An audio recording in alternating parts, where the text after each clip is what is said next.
நிறைய பேர் Kisan credit card அப்படின்னா என்னன்னு சொல்லிட்டு கேட்டுட்டே இருக்காங்க. இந்த ஷார்ட் ஃபார்ம்ல கேசிசி அப்படின்னு சொல்லுவோம். கிசான் கிரெடிட் கார்டு இதுவும் ஒரு கிரெடிட் கார்டு மாதிரி தான். பட் இது ஒரிஜினல் கிரெடிட் கார்டா அப்படின்னு கேட்டீங்கன்னா இல்ல. கிரெடிட் கார்டு இப்போ நார்மலா HDFC bank, SBI bank, Yes bank இந்த மாதிரி பேங்க்ஸ்லாம் வந்து கிரெடிட் கார்டு கொடுப்பாங்க. அந்த கிரெடிட் கார்டும் இதுவும் சேமான்னு கேட்டீங்கன்னா கண்டிப்பா கிடையாது. அதுவும் இதுவும் ரொம்ப டிஃப்ரெண்ட். ஆக்சுவலா இதை ஏன் கொண்டு வந்தாங்க அப்படின்ற ஒரு ஸ்டோரியுமே நீங்க தெரிஞ்சுக்கிங்க. இந்த கார்டை ஏன் கொண்டு வந்தாங்க அப்படின்னா விவசாயிகள் நிறைய தற்கொலை பண்ணிக்கிறாங்க அப்படின்ற செய்தி தொடர்ந்து இந்தியன் கவர்மெண்ட்டுக்கு போயிட்டே இருக்கு. ஸோ இதுக்கெல்லாம் என்ன காரணம் அப்படின்றத இந்தியன் கவர்மெண்ட் வந்து ஆராய்ச்சி பண்ணி பாக்குறாங்க. அதுல அவங்க வந்து அவங்களுக்கு என்ன ரிசல்ட் கிடைக்குது அப்படின்னா விவசாயிகள் இப்ப வந்து கந்து வட்டி அப்படின்ற ஒரு விஷயம் இருக்குல்ல, அதுல போயிட்டு நிறைய கடன் வாங்கி வட்டி மேல வட்டி கட்டி அவங்களால அதுல இருந்து மீண்டு வர முடியாம தான் நிறைய விவசாயிகள் தற்கொலை பண்ணிக்கிறாங்க அப்படின்றத தெரிஞ்சுக்கிறாங்க. ஸோ அதனால இதை இன்னும் ஈஸியா ஆக்கணும். ஏன் விவசாயிகள் எல்லாமே பேங்கை நோக்கி வராம எதுக்கு தனியா வட்டிக்கு கொடுக்குற கந்து வட்டிக்கு கொடுக்குற ஆட்கள் கிட்ட போய் கடன் வாங்குறாங்க அப்படின்றத பத்தி அவங்க யோசிக்கிறாங்க.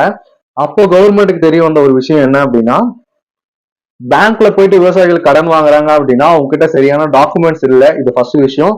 ரெண்டாவது ரொம்ப நாட்கள் அலைய விடுறாங்க. ஒரு சிங்கிள் விண்டோ ப்ராசஸா அது இருக்கிறது இல்லை. அதாவது உடனே முடிகிற மாதிரி இல்லை. இப்போ நீங்களே நார்மலா சொல்லுங்களேன், பேங்க்குக்கு போயிட்டு நம்ம ஒரு லோன் கேட்கிறோம் அப்படின்னா எவ்வளவு நாள் ஆகும்? எப்படியும் மிஞ்சி மிஞ்சி போனாலும் ஒரு 1 வீக் ஆகும். ரொம்ப கம்மியான டைம்ல பண்ணாலும் ஒரு 1 வீக் ஆகும். இதுவே நம்ம வந்து வெளியே ஒரு இடத்துல கடன் கொடுக்கறவங்க கிட்ட போய் கடன் கேட்டோம் அப்படின்னா காலைல போனா சாயங்காலம் வாங்கிட்டு வந்துடலாம், உடனே கூட வாங்கிட்டு வந்துடலாம். ஆனா அவங்க கிட்ட வட்டி அதிகம், பேங்க்ல வட்டி கம்மி. ஸோ விவசாயிகள் ஏன் வந்து பேங்க் வாடி போகல அப்படின்னா பேங்க்குக்கு போனா ரொம்ப இழுத்தடிப்பாங்க, கரெக்டா விவசாயம் பண்ண முடியாது. இப்போ லோன் வாங்குறதுக்கு ஒரு 10 நாள் 15 நாள் ஆயிடுச்சு அப்படின்னா விவசாயம் எப்படி விவசாயம் பண்ண முடியும்? மழை பெஞ்சிருக்கும், அது காஞ்சிட்டே இருக்கும், காஞ்சியே போயிட்டு இருக்கும் தரையெல்லாம், அதுக்கப்புறம் போயிட்டு அதை உழுவ கூட முடியாது. இந்த மாதிரி நிறைய சிக்கல்கள் இருந்துச்சு. இதெல்லாம் சரி செய்யணும் அப்படின்றதுக்காக 1998 கிசான் கிரெடிட் கார்டு அப்படின்றத விவசாயிகளுக்காக அறிமுகப்படுத்துறாங்க. இந்த கிரெடிட் கார்டுல 3 லட்சம் 1998 3 லட்சம் கொடுத்துருந்தாங்க. இப்பதான் வந்து 5 லட்சமா மாத்திருக்காங்க. ஸோ அப்போ வந்து இது ஒரு சிங்கிள் விண்டோ ப்ராசஸா மாத்தணும். அதாவது காசு வேணும்னா உடனே போயிட்டு வாங்கிக்கலாம். இப்போ வந்து ஃபர்ஸ்ட் டைம் மட்டும் நம்ம இந்த அப்ளிகேஷனுக்கு தேவையான டாக்குமெண்ட்ஸ் எல்லாம் கொடுக்க வேண்டியது இருக்கும். அது கொடுத்து நம்ம அந்த கார்டு வாங்கிட்டோம் அப்படின்னா நமக்கு ஒரு கிரெடிட் லிமிட் கொடுத்துருவாங்க. அந்த கிரெடிட் லிமிட்டை நம்ம யூஸ் பண்ணிக்கலாம், அதை ரீபேமெண்ட் பண்ணிக்கலாம். 5 வருஷத்துக்கு அதுக்கப்புறம் நமக்கு எப்ப காசு வேணுமோ சிங்கிள் விண்டோ மெத்தட், அதாவது ஒரு தடவை தான் போயிட்டு நம்ம பார்த்து உடனே அந்த காசை நம்மளால வாங்கிக்க முடியும். ஸோ அதுக்காக தான் இந்த திட்டத்தை அறிமுகப்படுத்தினாங்க. ஸோ நானுமே கிசான் கிரெடிட் கார்டு அப்ளை பண்ணி வாங்கலாம் அப்படின்ற ஒரு ஐடியாவில் தான் இருக்கேன். ஸோ கண்டிப்பா நான் வாங்கிட்டேன் அப்படின்னா நெக்ஸ்ட் வீடியோஸ்ல நான் ஃபுல் அப்டேட் கொடுக்குறேன். நான் எப்படி வாங்கினேன், என்னென்ன பெனிஃபிட்ஸ் இருக்கு, பேங்க்ல போயிட்டு எப்படி அப்ரோச் பண்ணேன், என்னென்னலாம் பண்ண நான் அப்படின்ற எல்லா வீடியோஸுமே அப்படின்ற எல்லா ஸ்டெப்ஸுமே வீடியோஸ் நான் நெக்ஸ்ட் பார்ட் 2 பார்ட் 3 ரிலீஸ் பண்றேன்.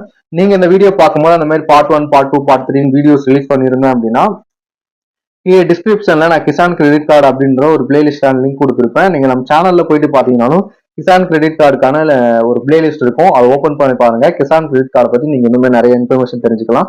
ஸோ இந்த வீடியோல வேற என்ன டவுட்ஸ் அண்ட் குரீஸ் இருக்கு, கிசான் கிரெடிட் கார்டு பத்தி உங்களுக்கு வேற என்ன டவுட்ஸ் இருக்கு அப்படின்னா கண்டிப்பா கமெண்ட் செக்ஷன்ல கேளுங்க, நான் கண்டிப்பா உங்களுக்கு ரிப்ளை பண்றேன். அவ்வளவுதான் இந்த வீடியோ. கண்டிப்பா உங்க விவசாய சொந்தங்களுக்கு இந்த வீடியோ ஷேர் பண்ணி அவங்களுக்கும் கிசான் கிரெடிட் கார்டுனா என்னன்னு தெரியப்படுதுன்னா அவங்களுக்குமே இந்த கிசான் கிரெடிட் கார்டை வாங்கி பயன்படுத்த சொல்லுங்க. இதோட வேலிடிட்டி 5 வருஷம். இதுல வந்து உங்களுக்கு 5 வருஷத்துக்குமே வந்து இன்சூரன்ஸும் கவர் பண்ணி கொடுப்பாங்க. உங்களுக்கு இன்கேஸ் எதனா ஆச்சு அப்படின்னா நீங்க இன்சூரன்ஸுமே கிளைம் பண்ணிக்கலாம். ஸோ வட்டியுமே பாத்தீங்க அப்படின்னா ரொம்ப ரொம்ப கம்மியான சதவீதம், 7% வட்டி தான். அதுவே நீங்க கட்டுற போது 95% அமௌண்ட்டை கரெக்டான ஆன் டைம்ல கட்டிட்டீங்க அப்படின்னா மீதி இருக்க 5% அமௌண்ட்டும் நீங்க கட்டவே வேணாம். அதை வந்து கவர்மெண்ட்டே உங்களுக்காக ரீபேமெண்ட் பண்ணிப்பாங்க. ஸோ இது மாதிரி நிறைய பெனிஃபிட்ஸ் இருக்கு. ஸோ நீங்க என்ன பண்ணுங்க அப்படின்னா மற்ற கிரெடிட் கார்டு மேல இந்த கார்டை நினைச்சிடாதீங்க. இந்த கிரெடிட் கார்டுல நீங்க வட்டி கட்டணும் எடுக்கிற காசுக்கு. மற்ற கிரெடிட் கார்டுலாம் உங்களுக்கு 30 நாள் இல்ல 45 நாள் வந்து டைம் கொடுப்பாங்க வட்டி இல்லாம நீங்க அந்த காசை யூஸ் பண்றதுக்கு. இந்த கார்டு அப்படி இல்லை. ஸோ அதனால இந்த கார்டை எடுத்துட்டு நீங்க மாட்டிக்காம, பிரச்சனையில மாட்டிக்காம பேங்க்ல போயிட்டு 1க்கு 4 தடவை இல்ல 5 தடவை 10 தடவை கூட நல்லா கேட்டுட்டு இந்த கார்டு உங்களுக்கு தேவையா அப்படின்னு யோசிச்சுட்டு நிறைய பேர் சஜஷன்லாம் கேட்டுட்டு வாங்குங்க. ஏன்னா இந்த கார்டை வாங்கி காசு எடுத்து செலவு பண்ணிட்டு நீங்க பிரச்சனைல மாட்டிக்க கூடாது. அதுக்காக தான் சொல்றேன். நார்மல் கிரெடிட் கார்டுக்கும் இதுக்கும் நிறைய டிஃபரன்ஸ் இருக்கு. பேங்க்ல நல்லா கிசான் கிரெடிட் கார்டுனா என்ன அப்படின்றத பத்தி இன்னும் நல்லா டீட்டெயிலா கேட்டுக்கிட்டு அதுக்கு எவ்வளவு இன்ட்ரெஸ்ட் வரும், என்ன லிமிட் கொடுப்பீங்க அப்படின்ற எல்லா டீட்டெயில்ஸும் கேட்டுங்க. நார்மல் கிரெடிட் கார்டுக்கு உங்களுக்கு 30 டேஸ்ல இருந்து 45 டேஸ் வரைக்கும் ஃப்ரீயா கொடுப்பாங்க, எந்த இன்ட்ரெஸ்டும் இருக்காது. அதுக்கு கேஷ் பேக்ஸ் எல்லாம் இருக்கு. அதனாலதான் பெரிய பெரிய பணக்காரங்களாம் அதை யூஸ் பண்றாங்க, ஏழைகளுமே இதை யூஸ் பண்றாங்க. அதை ஸ்மார்ட்டா யூஸ் பண்ண தெரிஞ்சுன்னா உங்களுக்கு நல்லது. நான்லாம் கிரெடிட் கார்டு யூஸ் பண்ணிட்டு தான் இருக்கேன். நான் ரொம்ப ஸ்மார்ட்டா யூஸ் பண்ணுவேன். ஒரு தடவை கூட இது வரைக்கும் நான் வந்து ஃபைன் கட்டணத்தோ லேட் பேமெண்ட் பண்ணதோ அந்த மாதிரி கிடையவே கிடையாது. ஆன் டைமுக்கு என்ன பேமெண்ட் கட்டணுமோ அதை கட்டிடுவேன். ஸோ அதனால கிரெடிட் கார்டு பத்தி நிறைய தெரிஞ்சுக்கிட்டு வாங்குங்க. இந்த கிசான் கிரெடிட் கார்டுக்கு உங்களுக்கு வந்து ஃப்ரீ லிமிட்லாம் கிடையாது. நீங்க எடுக்கிற காசுக்கு நீங்க என்னைக்கு எடுக்கிறீங்களோ அன்னில இருந்தே வட்டி போட ஆரம்பிச்சிடுவாங்க. வட்டி வந்து ரொம்ப கம்மியான வட்டி தான். ஸோ நீங்க விவசாயம் பண்றீங்க, உங்களுக்கு நிதி ஒரு மிக முக்கியமான தேவையா இருக்கு அப்படின்னா கண்டிப்பா நீங்க இந்த கிசான் கிரெடிட் கார்டை வாங்கி யூஸ் பண்ணுங்க. ஸோ அவ்வளவுதான் வீடியோ. வளவளன்னு இன்னும் பேச விரும்பல. உங்களுக்கு என்ன டவுட்ஸ் இருக்கு அப்படின்னா கண்டிப்பா கமெண்ட் செக்ஷன் கேளுங்க. கண்டிப்பா நான் உங்களுக்கு ரிப்ளை பண்றேன். Tata bye bye. மறக்காம உங்க விவசாய சொந்தங்களுக்கு இந்த வீடியோ ஷேர் பண்ணுங்க. அப்படியே நம்ம சேனலை சப்ஸ்கிரைப் பண்ணிங்க. அப்புறம் இது போல வீடியோஸ்லாம் நான் ரெகுலரா அப்டேட் பண்ணும் போல உங்களுக்கு கிடைச்சிட்டே இருக்கும். அடுத்த ஒரு நல்ல இன்ட்ரெஸ்டிங்கான வீடியோஸ்ல பார்க்கலாம்.